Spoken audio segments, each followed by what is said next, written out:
তোমার প্রশংসা করি প্রভু। এই যাবৎ কাল প্রভু তুমি আমাদেরকে বাঁচিয়ে রেখেছো। হ্যাঁ প্রভু, তার জন্য তোমায় ধন্যবাদ করি। দিন প্রতিদিন তোমার মান্না দিয়ে আমাদের পরিতৃপ্ত করছো প্রভু। জগতের খাদ্যের সাথে সাথে হ্যাঁ প্রভু তোমার আত্মিক মান্না দিয়ে আমাদের পরিতৃপ্ত করো, তার জন্য তোমায় ধন্যবাদ করি, তোমার গৌরব করি, তোমার প্রশংসা করি প্রভু। হ্যাঁ প্রভু, তোমার কাছে কি নিয়ে যাব?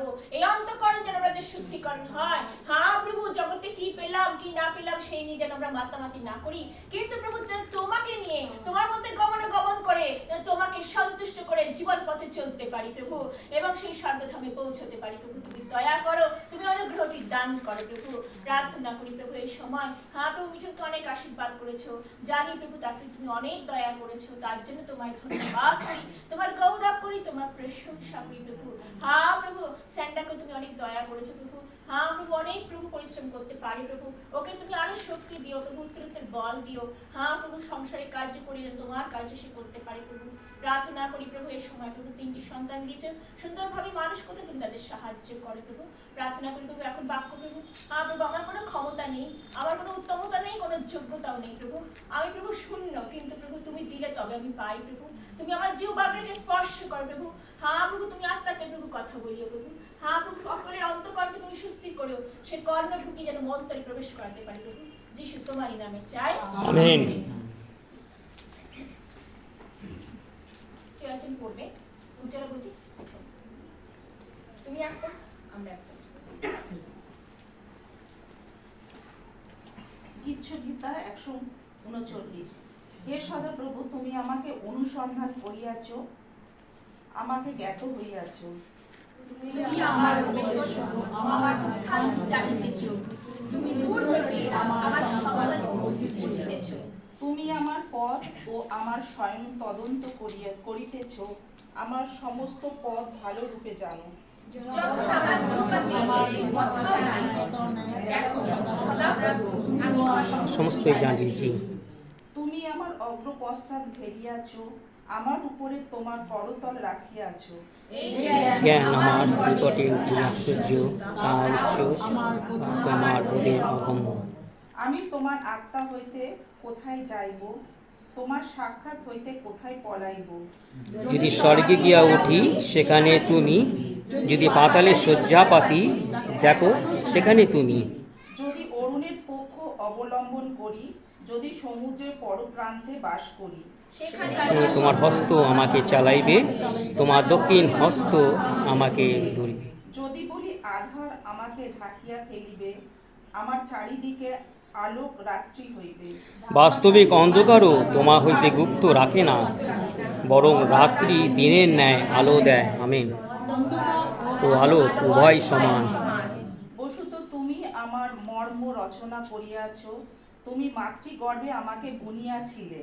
আমি তোমার স্তব করিব, কেননা আমি ভয়াবহ রূপে ও আশ্চর্য রূপে নিমিত্ত তোমার কর্ম সকল আশ্চর্য, তাহা আমার প্রাণে বিলক্ষণ জানি। আমার দেহ তোমা হইতে লুকায়িত ছিল না, যখন আমি গোপনে নির্মিত হইতেছিলাম, পৃথিবীর অধস্থানে শিল্পিত হইতেছিলাম। তোমার চক্ষু আমাকে পিণ্ডকার দেখিয়াছে, তোমার পুস্তকে সমস্ত লিখিত ছিল, যা দিন দিন গঠিত হইতেছিল, যখন সেই সকলে একটিও ছিল না।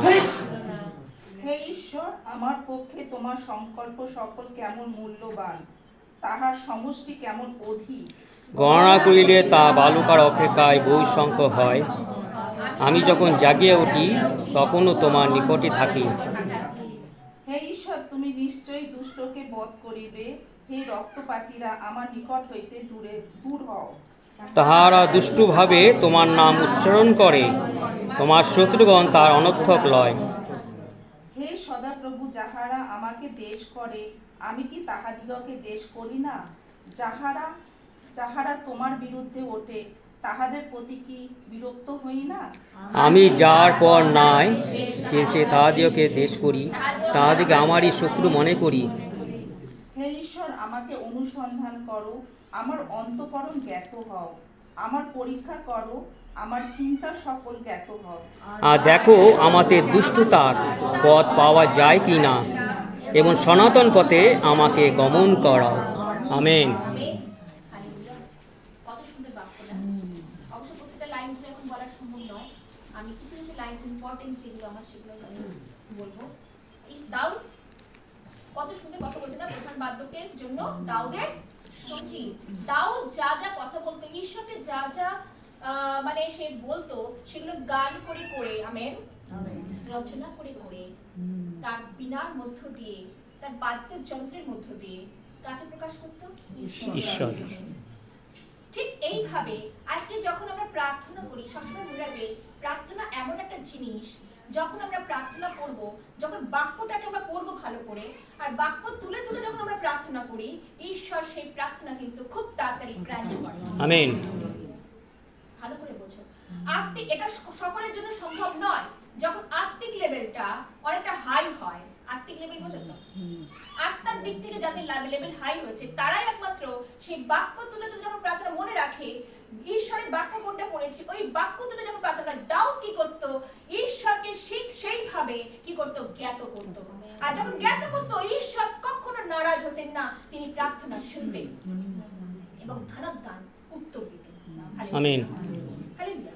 তাই জন্য প্রভু বলছে, দেখো হে সদাপ্রভু, এক পদে দেখি আমি, হে সদাপ্রভু, তুমি আমাকে অনুসন্ধান করিয়াছো, আমাকে জ্ঞাত করিয়াছো। একমাত্র কে জানে? আমাদের মর্মের পরীক্ষক কে?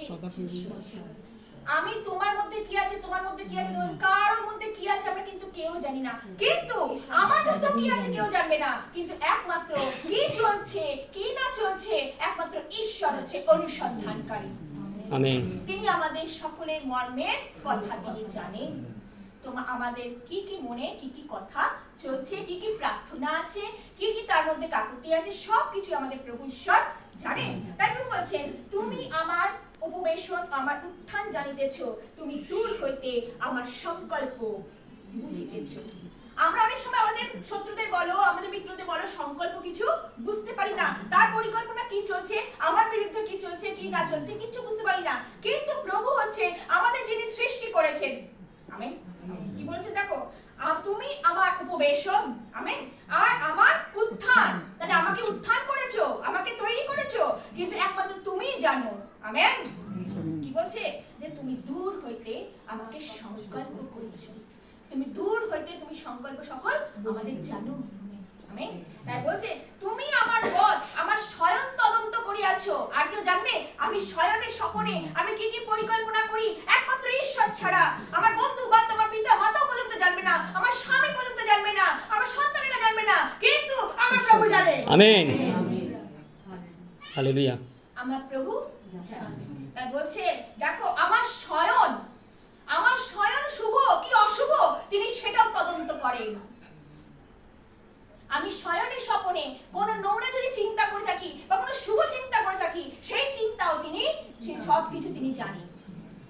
তাই আমাদের চিন্তাধারা কতটা পবিত্র হতে হবে, কতটা পবিত্র না হলে ঈশ্বর কিন্তু প্রার্থনা শ্রবণকারী ঈশ্বর, তিনি প্রার্থনা উত্তরদানকারী ঈশ্বর কিভাবে দেবেন?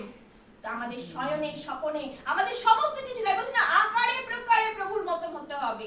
অত সোজা নয়, রক্ত মাংসের মানুষ, আমাদের মধ্যে পাপ আছে, কারণ আমরা পাপী মানুষ, কিন্তু প্রভুর কাছে চাইবো যে আমাদের বাক্য যদি অন্তর থাকে, বাক্য তোমাকে সাবধান করবে, আমেন। বাক্য তোমাকে সাবধান করবে যে তুমি ওই কাজটি করছো, ওটা মন্দ কি ঠিক, কারণ জ্ঞান বুদ্ধি ঈশ্বর হইতেই আসে, আমেন। সচেতন তিনি করেন, আমেন। এই জন্য চিন্তাধারা আমাদের জ্ঞান, আজকে বলছে সলোমনের জ্ঞানের অভাব ছিল, কিন্তু তিনি কি চেয়েছিলেন? জ্ঞান চেয়ে নিয়েছিলেন। এত ঐশ্বর্য তিনি চাইতে পারতেন, তিনি রাজার ছেলে, তিনি আরো কিছু চাইতে পারতেন, ধন দৌলত কিনা চাইতে পারতেন, কিন্তু তিনি কি চেয়েছিলেন? একমাত্র চেয়েছিলেন জ্ঞান।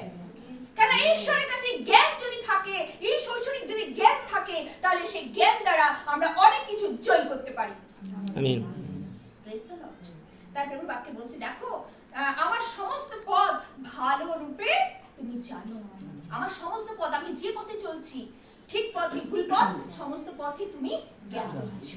কত সুন্দর কথা। যখন আমার জিহ্বাতে একটি কথা নাই, বলছি দেখো সদাপ্রভু, তুমি ইহা সমস্তই জানিতেছো, কেন কথা নেই সেটাও তুমি জানছো, কিন্তু জানছো একমাত্র তুমি, আর কেউ না। কেন আমি তোমাকে বলছি, আর আমরা কার কাছে বলি? এখন বিশ্বাসীরা লোকের কাছে বলে বলে বেড়ায় না, বিশ্বাসীরা জানে আমরা প্রভুর কাছে বলবো, প্রভু এই সমস্যার তিনি সমাধান করবেন, আমেন। বিশ্বাসীরা কার বলে বলে বেড়া, শুনেছো কাউকে এর কানে কানে ফুস করবেন না, বিশ্বাসীরা লোকের দূরে দূরেও বেড়ায় না, এখন জানে বিশ্বাসী ঘরে বসবো আর বাইবেল পড়বো আর প্রার্থনা করবো, প্রভু আমার প্রার্থনা আমেন। তাই প্রভুর বাক্য কত সুন্দর, তুমি আমার অগ্রপশ্চাৎ ঘেরিয়াছো, একমাত্র অগ্রপশ্চাৎ। আজকে আমাদের সন্তানদের জন্য, আজকে আমাদের স্বামীদের জন্য, আজকে তারা দূরে থাকতো তাই না, এখন এসে কাছে এসছে, আমাদের কেউ হয়তো তাদের কাছে কেউ নেই, এই তো মিঠু কদিন পর চলে যাবে, অগ্রপশ্চাৎ এদের আমাদের ভাইরা রয়েছে, আমাদের আরো সন্তানেরা রয়েছে তাই না, বিদেশে চাকরি করছে, এমনকি আমাদের এখন তো আমাদের কাছে এসেছে তারা যে বাইরে যাচ্ছে, ডেলি কাজ করছে তাই না, আমরা সকলে জানি আমাদের সন্তানেরা কাজ করছে, কে অগ্রপশ্চাৎ ঘিরে রেখেছে? সেদিন দাউদ বলছে তুমি আমার অগ্রপশ্চাৎ ঘিরে রেখেছো, আজকে তুমি ঘিরে না থাকতে আমি কিন্তু পড়ে যেতাম, আজকে তোমার দক্ষিণ হস্ত দ্বারা তুমি কি করছো, আমাকে তুলে ধরছো। আমেন। সর্বদাই তুমি দাউদের এই গীতে দেখবে দক্ষিণ হস্ত দ্বারা তিনি তুলে আছেন। আমেন। তারপর বাকি বলছে দেখো দেখো সদাপ্রভু তুমি উহা সমস্তই জানিতেছো। হ্যাঁ, আর কি বলছে, আর আমার উপরে তোমার করতল রাখিয়াছো। করতল, প্রভুর করতল মানে এই যে হাতের যে তালুটা আছে এটাকে কি বলছে, করতল। আজকে যার মাথার উপরে ঈশ্বরের সেই তালু আছে, অর্থাৎ ঈশ্বরের সেই হাত রয়েছে, প্রভু সকল কাজ হইতে তাকে মঙ্গলই করে। আমেন। এই তালুটা থাকতে হবে, এই তালু যখন সরে যাবে তোমার জীবনে কিন্তু দুঃখ কষ্ট জীবনে আসে, অর্থাৎ তুমি তার আজ্ঞা সকল কি করনি, পালন করো। দাউদ সমস্ত কিছু থেকে তার আজ্ঞা সকল কি করতো, পালন করার চেষ্টা করতো। অনেক সময় সে ভুল করেছে, সে মানুষ মাত্র, তার মধ্যে পাপ এসে গেছিল, কিন্তু পরক্ষণে যখন সে সচেতন হয়েছে, ঈশ্বর আত্মা যখন তাকে কথা বলেছে, সে পাপের স্বীকার করেছে, প্রভু সেই তালু আবার তার উপরে দিয়েছেন। আমেন। এইভাবে, ঠিক এইভাবে আমাদের ক্ষমা চাইতে হবে। অনেক সময় আমরা ভুলে যাই, অনেক সময় মানুষের কাছে আমরা কি করি না, পাপ করে ফেলি, দুঃখ দিয়ে থাকি, কষ্ট দিয়ে থাকি। এই কষ্টটার জন্য অনেকে সেই কষ্টটা সে বুঝতে পারছে না, সে মনে হচ্ছে হাই দিচ্ছে, সে আমাকে এরকম বললো, কিন্তু সে তার অনিষ্ট চাইছে না, কিন্তু আমাদের উচিত সেটাকে রিয়েলাইজ করা, তার কাছে ক্ষমা চাওয়া। আমরা যতক্ষণ না ক্ষমা চাইবো, সেই আমাদের জন্য রোগ হচ্ছে বা সেই হচ্ছে শরীরে, কিন্তু আমরা সে থেকে প্রতিকার পাই না। এই জন্য আমাদের অনেক সাবধানে চলতে হবে।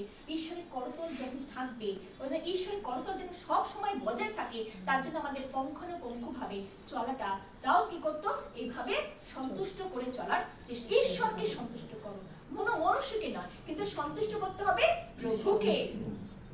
কেন, প্রভুকে যখন আমরা সন্তুষ্ট করে চলি, আর প্রভু দেখবে আমাদের সমস্ত প্রার্থনা তিনি উত্তর দেন। হালেলুয়া। তাই প্রভু বাক্য বলছে, দেখো আর কি বলছে, এরপর তো পড়ি, দেখো 7 পদটা বলছি, আমি তোমার আত্মা হইতে কোথায় যাইব। আমেন। আর কি বলেছে, তোমার সাক্ষাৎ হইতে কোথায় পালাইব। কারণ তোমার সম্মুখে আমাকে দাঁড়াতেই হবে, তোমার আত্মা হতে আমি কোথায় পালাবো। তোমার আত্মা তো আমাকে দিয়েছো, সেই আত্মাকে তোমাকে সম্মুখে রাখতে হবে। আমি যদি অন্যায় করি, সেই আত্মা আমাকে কথা বলবে। আমেন। আত্মা পবিত্র আত্মা, ঈশ্বরের আত্মা। আমেন। সে আত্মা আমার সাথে কথা বলবে যে তুমি এই অন্যায় করেছো, এই আত্মাটা তো ঈশ্বরের, আমি যত অন্যায় করে থাকি, আত্মা আমাদের কাছে সকল কিছুর জন্য তাই আছে, এই আত্মা তোমার সঙ্গে কথা বলবে, তুমি এই কাজটা করেছো। এই জন্য আত্মাকে যেন আমরা দুঃখান্বিত না করি। এই জন্য আমাদের প্রভু বলছে, আত্মা কোথায় পলাইবো। আর কি বলেছে দেখো, আর কি বলছে, তোমার সাক্ষাৎ হইতে আমরা সম্মুখে কাকে রাখবো, যিশুকে। যিশুর সামনে যে দাঁড়াবো, যিশুকে বলবো, কি মুখ নিয়ে বলবো, কি মুখ নিয়ে বলবো, সাক্ষাৎ তার সামনে দাঁড়াতে হবে। এই জন্য খুব সচেতন ভাবে আমাদের কি করতে হবে, জীবন যাপন করতে হবে। Praise the Lord. যদি স্বর্গে, তাই বলছে দেখো না, যদি স্বর্গে গিয়ে উঠি, সেখানে তুমি, যেখানে পাতালে শয্যাপাতি, সেখানে তুমি লুকাবে। কোথায় লুকাবে? পাপ সেদিন করেছিল না দাউদ, আমরা জানি বড় পাপ করেছিল। উড়িয় স্ত্রীর একে কি করেছিল, ব্যভিচারী, বড় ব্যভিচার করেছিল। আর করে কিন্তু সে কিন্তু ফসিয়েছে, ক্ষমা চেয়েছে, আর ঈশ্বর ক্ষমা করেছে। তাই বলছে, পাপ করে আমি কোথায় যাব, স্বর্গে যাব, সেখানেও তুমি। পাতালে যদি শয্যাপাতি, সেখানেও তুমি। তাহলে আমরা পাপ যেন, পাপ থেকে, এই পাপের কথা বাইবেলে বহুবার বলা হয়েছে, পাপ থেকে যেন আমরা প্রথম থেকে নিয়ে শেষ পর্যন্ত আমরা যতবার দেখি, পাপ আদি থেকে পাপ হয়ে আসছে, জানেন না, পৃথিবীর সৃষ্টির কাল থেকে। আদি পুস্তক যখন তুমি খুলবে, পাপ একদম শেষ প্রকাশিত বাক্য বলছি না, পাপের কথা। পাপ থেকে কিভাবে তোমরা মুক্তি পাবে। এই বাইবেল যদি আজকে খুলি তাহলে পাপ থেকে কিভাবে আমরা মুক্তি পাই। জ্ঞানের চক্ষু সেদিন শস্য জ্ঞানের বৃক্ষের ফল তিনি খেতে বারণ করেছিলেন, কিন্তু আজ তিনি আমাদের সামনে সেই জ্ঞানের দুয়ার তিনি খুলে দিয়েছেন, ঈশ্বরের বাক্য, যেটা খেলে তুমি জীবনে মরবে না কিন্তু অনন্ত জীবনের অধিকারী হবে। এই জ্ঞান হচ্ছে সেই অনন্ত জীবনের জ্ঞান। এই জ্ঞানকে তোমরা ভোগ করো। এই জ্ঞানকে যে জীবনে নেবে সে কখনো মরবে না। সেই দিন বলেছিলেন সৎ জ্ঞান দেওয়ার বৃক্ষের ফল খেও না, কিন্তু আজ তিনি বলছেন এই জ্ঞানকে তোমরা ভক্ষণ করো। আমেন। ভক্ষণ করো। কিভাবে ভক্ষণ করবে? খাবে না, ডেলি ডেলি পাঠ করে সেই পাঠকে কি করতে হবে? জীবনে দিতে হবে। Praise the Lord. ঈশ্বরের বাক্য কত সুন্দর, যত পড়ি তত ভালো লাগে। সে আর কি বলেছে 10 পত্র দেখি, সেখানে তোমার হস্ত আমাকে চালাইবে, তোমার দক্ষিণ হস্ত, আমি সব একটু আগে বলছিলাম, আমাকে ধরবে। প্রত্যেকটা পদ যখন দাউদের দেখবে লেখা আছে দক্ষিণ হস্ত, দক্ষিণ হস্ত তিনি আমাকে ধরিয়ে রাখেন। আমেন। আজকে তার যদি হাত না থাকে আমরা কেউ বাঁচতে পারবো না। আজ তিনি বাঁচাচ্ছেন তার হাতের জন্য আমরা বাঁচছি। তিনি হস্ত বাড়াচ্ছেন আর কার্য করছেন, কার্য করছেন। এই পর্যন্ত এখানে যতজন আছে ঈশ্বরের করুণা দয়া কে না দেখেছি? সকলেই দেখেছি। আমাদের দু চোখ আজও পর্যন্ত ঈশ্বরের গৌরবের কথাই বলবে। Amen, amen. গৌরব আমরা জেনে গেছি আর কোনো দেবতার কাছে নয়, কোনো মনুষ্যের কাছে নয়, একমাত্র আমাদের দেবতা আমাদের প্রভু যীশু খ্রিস্ট। আমেন। আমরা এটাই জেনে গেছি। আর তার কাছে আমরা যখন নত হই আর প্রভু আমাদের আজ নয় কাল অপেক্ষা দেবেন। বলে না একদিনের সহস্র দিন একদিনের সমান। আমেন। একদিন সহস্র দিনের সমান। পিতরের পত্রে আছে আমরা ভালো করে জানি। সুতরাং প্রভু কি না করতে পারে, অসম্ভবকে সম্ভব করে। প্রভু সত্যি মঙ্গলময়। বাস্তবিক 12 পত্র দেখি, বাস্তবিক অন্ধকার তোমা হইতে গুপ্ত রাখে না, বরং রাত্রি দিনের ন্যায় আলো দেয়। আমেন। এখানে কি কথা বলেছে? পাপ করে অনেকে মনে করে আমি গুপ্ত রেখে দেব, কিন্তু সেটা ঈশ্বরের কাছে যখন আসে সেটা কিন্তু প্রকাশ পায়। আমেন। আমেন। আলো, তিনি তো আলো। আলোর সম্মুখে সেই অন্ধকারও কি হয়? প্রকাশ পায়। এই জন্য পাপ করেও কেউ গুড়ি মেরে রাখতে পারে না। কদিন? একদিন, দুদিন, 3 দিনের মাথায় সেটা কিন্তু ঈশ্বর আনবেই। কেন? পৃথিবীতে তিনি মানুষকে সযত্নে নির্মাণ করেছেন। মানুষ এটাই ভুলে যায় যে আমি কার সৃষ্টি, আমি ভাবে আমি সব, এই পৃথিবীতে আমি হচ্ছে সব না, আমি বলতে কিছু নেই। আমি না, কিন্তু আমার প্রভু। আমেন। যারা না কাছে প্রভুকে বলে প্রভু তুমিই সব, তাহলে প্রভু জীবনে সাথে সাথে তোমার কি দরকার, জীবনে কি কি প্রয়োজন, সমস্ত কিছুই তোমাকে দান করে। হালেলুয়া। প্রভু তাই বলছি, দেখো তারপর বস্তুত তুমি আমার মর্ম রচনা করিয়াছো, তুমি মাতৃগর্ভে আমাকে বুনিয়াছো। তাহলে আমি একটু আগে বললাম না, নির্মাণকর্তা তিনি তো মাতৃগর্ভে, জগতের মাতৃগর্ভে তিনি আমাদেরকে বুনেছেন। কিন্তু কিভাবে তিনি রচনা করছেন? মা কি পেটের ভিতর দেখতে যায়? পেটের ভিতরে কি করছে মা দেখে? মা দেখে না। কিন্তু ঈশ্বর কিভাবে আমি সৃষ্টি করছি, কি আকৃতি দেব, কি করব, সেটা ঈশ্বরের পরিকল্পনা। আমেন। একমাত্র ঈশ্বরের পরিকল্পনা, কোনো মনুষ্যের নয়। কোনো মাও জানবে না তার পেটের মধ্যে কিভাবে বাচ্চা বড় হচ্ছে। আমেন। তার হাত এত সুন্দর, মানুষকে কত সুন্দর না? এই যে নাক না থাকতে কেমন লাগতো, ছোট না থাকতে কেমন লাগতো। ঈশ্বর কিভাবে যাকে যেরকম সেটিং, ঈশ্বর সেইভাবে সেটিং করেছে। কত সুন্দর না ঈশ্বরের পরিকল্পনা। ঈশ্বরের পরিকল্পনার সাথে বল না যে মানুষের পরিকল্পনা কখনো মেলে না। ঈশ্বর হচ্ছে মঙ্গলময় ঈশ্বর, তিনি হচ্ছে সৃষ্টিকার ঈশ্বর, তিনি নির্মাতাকার ঈশ্বর। হালেলুয়া। তাই বলছে আমি তোমার স্তব করিব, কেন আমি ভয়াবহ রূপে আশ্চর্য রূপে নির্মিত, তোমার কর্ম সকল আশ্চর্য, তাহা আমার প্রাণ বিলক্ষণ করে। তার মানে ঈশ্বর জানেন, আমেন, তোমার কর্ম সকল আশ্চর্য। এইটা বলছে তোমার কর্ম, তার কার্য, হাতের কার্য তার কিন্তু ভীষণ ভাবে আশ্চর্য। মিরাকেলস, আমরা মিরাকেলস জীবনে দেখেছি না, ওই মিরাকেলস বলি। তাই বলি না, দেখো তো আমি তোমার স্তবকে কেন ভয়াবহ রূপে আশ্চর্য রূপে নির্মিত। কে নির্মিত? আশ্চর্য রূপে আমরা নির্মিত, মায়ের গর্ভে নির্মিত। মায়ের মাতৃ গর্ভে আমরা জন্মগ্রহণ করেছি আশ্চর্য রূপে। কিভাবে কিভাবে ঈশ্বর, এখন তো সায়েন্স যুগে অনেক কিছু বলবে, কিন্তু ঈশ্বর তো যদি না দেয় তো মানুষ পায় কত, মা তো হাহাকার করে সন্তানের জন্য। আর সায়েন্সও বেরিয়ে গেছে, কিন্তু সায়েন্স একটা সময় পারে না। ঈশ্বরের চরণে যখন যায়, ঈশ্বর সে 12 বছর পরেও দিলেও দেয়, 8 বছর পর দিলেও দেয়, 20 বছর পর দিলেও দেয়, কিন্তু কার হাত? ঈশ্বরের হাত। আমেন। সায়েন্সে তখন কিছু করতে পারে না। তাই বলে, তাই বলছে দেখো যে 16 পদ দেখি, তোমার চক্ষু আমাকে পিণ্ডাকার দেখিয়াছে, তোমার পুস্তকে সমস্তই, কার পুস্তকে লেখা আছে? ঈশ্বরের পুস্তকে লেখা আছে, যাহা দিন দিন গঠিত হইতেছিল, যখন সে সকলের একটিও ছিল না। হে ঈশ্বর, আমার পক্ষে তোমার সংকল্প সকল কেমন মূল্যবান, তোমার সমষ্টি কেমন অধিক। Hallelujah, hallelujah. তাই বলছে দেখো, তোমার চক্ষু আমাকে পিণ্ডাকার দেখিয়াছে, তোমার পুস্তকে সমস্তই লিখিত আছে। তোমার চক্ষু আমাকে পিণ্ডাকার দেখেছিল, মানে যখন মাতৃগর্ভে ছিলাম তখন কি পিণ্ডাকার দেখেছি। আমেন। তাই বলছে দেখো, তোমার পুস্তকে সমস্তই তা পিণ্ডাকার থেকেই, তখন থেকেই শুরু হয়ে গেছে লেখা, তখন থেকেই শুরু হয়ে গেছে লেখা। আমাকে কিভাবে তিনি গঠন করছে, তোমাকে কিভাবে আমি রচনা করেছি। তার মানে তিনি বলে না, তোমার হাত, নাম, তোমার মুখের ছবি সব আমার হাতের তালুতে আছে। তিনি সকলেই জানেন কোথায় যাবে, কোথায় যাবে, আমরা যা বলি, যা করি। ওই জন্য আমি না সত্যি এখন কথা বলতে ভীষণ ভয় পাই। হ্যাঁ হ্যাঁ না, সাথে সাতটাও কিছু বলে ফেলবে, ওই যে কেউ না শুনুক, একজন শুনছে, একজন শুনছে। আমাদের অনেক ভেবে চিন্তে চলতে হবে। আমাদের কথা যেন ঈশ্বরের বাক্য কিন্তু বলে, কথা হ্যাঁ বা না। বেশি কথা বলে ফালতু কথা বলে ফেলবে, ফালতু কথা বলে ফেলে ওর নামে বলে ফেলবে, তার নামে বলে ফেলবে না। আমাদের কর্ম যেন মন্দ না শুনে, আমাদের মুখ যেন মন্দ কথা না বলে, চোখও যেন মন্দ দৃষ্টি না রাখে। ভালো কথা শোনো, ভালো ঈশ্বরের কথা শোনো, পবিত্র কথা শোনো। হ্যাঁ, ফ্যামিলি, ছেলে মেয়ে সন্তান, ওদের নিয়ে তোমার সন্তান, কিন্তু ঈশ্বরকে একটা জিনিস ধন্যবাদ দেবে যে আমরা সংসারের মধ্যে থেকে ঈশ্বরকে ধন্যবাদ, ঈশ্বরের গৌরব করতে পারছি। আমেন। কার ভাগ্যে হয় ঈশ্বরকে ভাগ্য আমাদের প্রেজ দ্য লর্ড।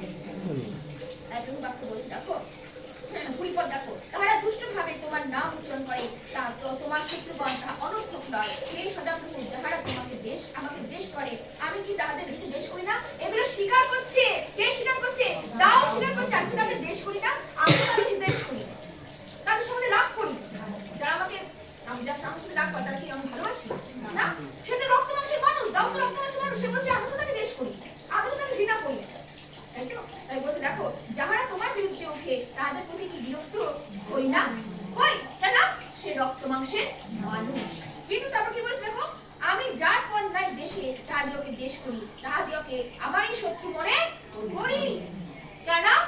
তারা তোমার বিরুদ্ধে যেখানে বলে, আমি তাদেরই শত্রু মনে করি, আমার শত্রু মনে করি, আর তোমার বিরুদ্ধে তারা বলে। আজকে আমাদের সেরকম হওয়া উচিত, সেরকম বিশ্বাসী হওয়া উচিত যারা প্রভুকে কি করে? ঘৃণা করে। আমেন। তারা আমাদের শত্রু, এমনকি ঈশ্বরের শত্রু, তাদের বিশ্বাস করে না। আমেন। তাও তো সেই কথাই বলছে। Praise the Lord. এটা বলে, হে ঈশ্বর, আমাকে অনুসন্ধান করো, আমার অন্তঃকরণ কি করো? জ্ঞাত করো, আমার পরীক্ষা করো, আমার চিন্তা সকল জ্ঞাত হও। আমার চিন্তা সকল তিনি চিন্তা নেন। আজ আমার ভাই চিন্তা করছিল, আমার ভাই বোন চিন্তা করছিল, কিন্তু চিন্তা ঈশ্বর সরিয়ে দিলেন। আমেন। যখন তারা জানে যে সমর্পিত যখন জীবন কখনো হারায় না, সমর্পিত এবং সমর্পণ হয়ে ঈশ্বর কার্য করে, সময় লাগে না। যদি বলে না, অন্তঃকরণ যদি শুদ্ধ থাকে, শুদ্ধ অন্তঃকরণ প্রভুকে বলবে, প্রভু বিস্তার করবে আর প্রভু কার্য করবে। আমেন। তারপর বলে, আর দেখো আমাদের ঈশ্বরের বাক্য কি বলছে এখানে, লাস্ট লাইনটা খুব ইম্পর্টেন্ট, দাগ দিয়ে রাখো। আর দেখো আমাদের দুষ্টতার পথ পাও কিনা। অন্তঃকরণ দুষ্টতায় ভরা, আমার অন্তঃকরণে দুষ্টতার পথ পাওয়া যায় কিনা। সনাতন পথে বলেছে, বক্র পথে চলো, কি বলেছে? সনাতন পথে চলো। সনাতন মানে কি? সোজা পথে চলো। সনাতন মানে সোজা পথে চলো, বক্র পথে নয়, বেঁকা পথ নয়। যেগুলো এখানে বলে দিয়েছে সব বেঁকা পথ ছিল, আর এই বেঁকা পথে নয়, কিন্তু প্রভু বলছেন সোজা পথে চলো। অন্তঃকরণ নিরীক্ষণ করো, অন্তঃকরণ জ্ঞাত হও, দুষ্ট পথ পাও কিনা। আমাদের দুষ্ট, যদি আমরা এই সাথে সত্যি থাকি, তাহলে আমাদের দুষ্টতার পথ যেন আমাদের মনে না। Praise the Lord. ঈশ্বরের বাক্যের জন্য আমেন।